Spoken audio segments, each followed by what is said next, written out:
When does a bad idea become a brilliant idea? Simple. When you add gas prop rods. In this video, I'm going to show you how I built this solar mount for about 60 bucks. And I'm even going to include my first design that I screwed up.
So these are, I can't compress them. I can't even, using all my weight, I can't get them to compress.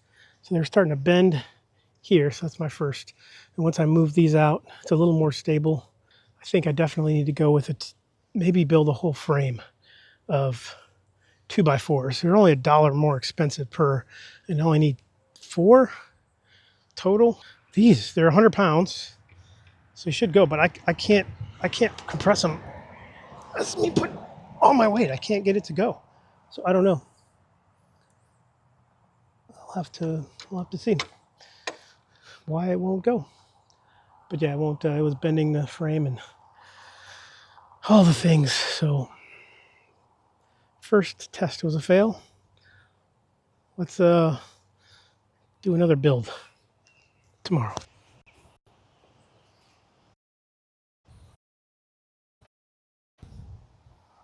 What? Well, it's been rebuilt. I didn't show the rebuild process because it's still not perfect, but it's all right. I had some 5.5-inch lag screws laying around. I used them. I used 2 on top. Still just not enough when you're working transverse, you know, the long way on a 2x4. This one's a slight bend in it, but that's just the lumber itself, not because it's weak. And then here, these are 150-pound prop rods. I had 100-pound ones. They were not strong enough, so 150 pounds is what you need for this.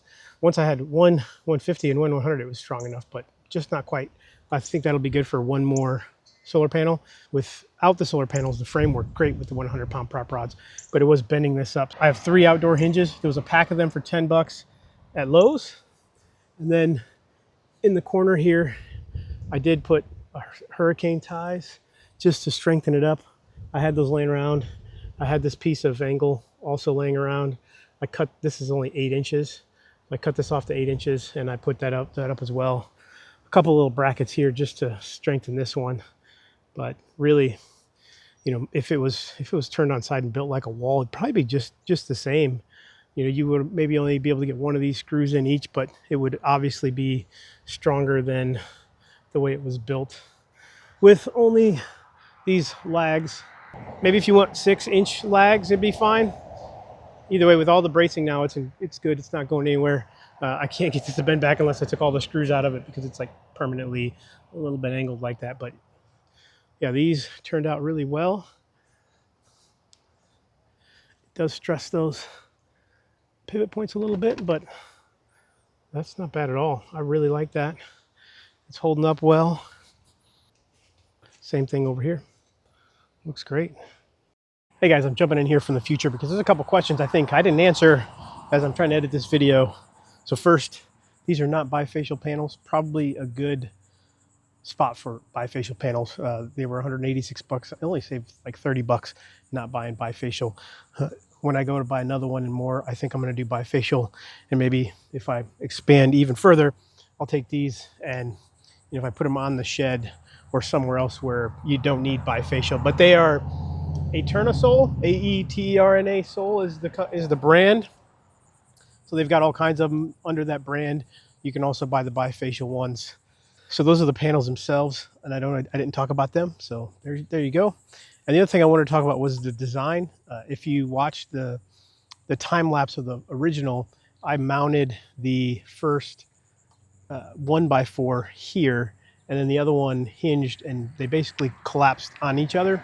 And this time I put this 2x4 up here, and then I just put like 4 screws, 4 3.5-inch screws in there, or 5, 4 or 5 3.5-inch screws, and it's mounted just on top of this 4x4. So that was really simple. It was a little more difficult to hang this one. I didn't have help, but I was just able to like lift it up.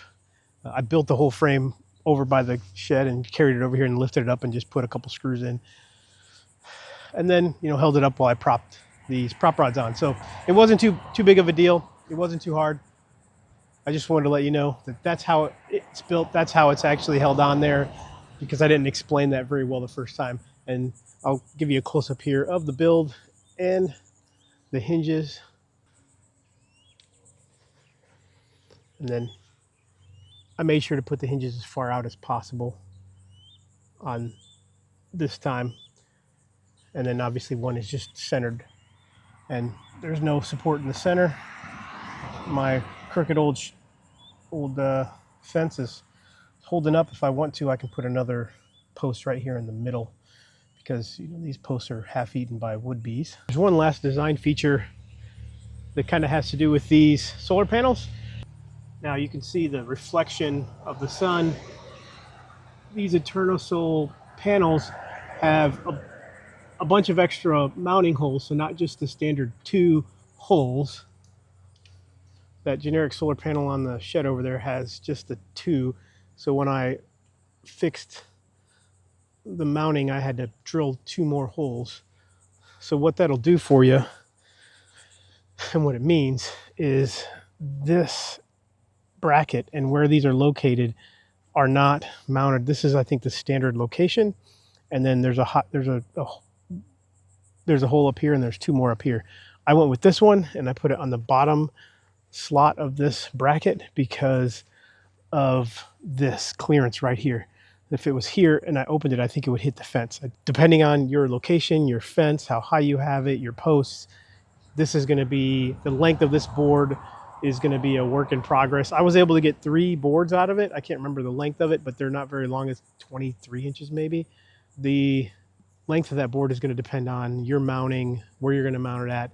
And again, if you're going to do something like this, you need to make sure it doesn't hit the fence, because like I said, if I put it here, this would have been 6 or 8 more inches up, and it would have hit the fence. So that's what you got to do. That's the unique part of mounting it in a location like this and having it adjustable. In case I didn't go over the cost, these prop rods cost $32 for the set.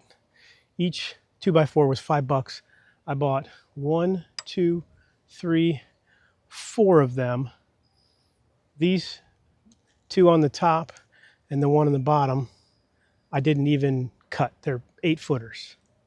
And the last thing were these hinges, set of 3, like I said at Lowe's, for $10. That's 30, 40, 50, 60 bucks to build this thing. So obviously it doesn't count the solar panels, but those are 186 bucks. Not bad overall. Not my finest work, but the next time I build to expand, it's going to be even better. I can't wait. I'll run a test as soon as I can, probably at the end of the day when the sun is over there, and I'll have it here, and then I'll put it down. And maybe when the sun is straight up there, I'll have it down and up, and we'll just see what the readings are on the charge controllers. Thanks for watching, guys. I'm excited that this works now. It doesn't need to be propped up with sticks. It was definitely worth going through the first design phase portion of this to fix this one. So like, subscribe, hit the bell. Catch you on the next one.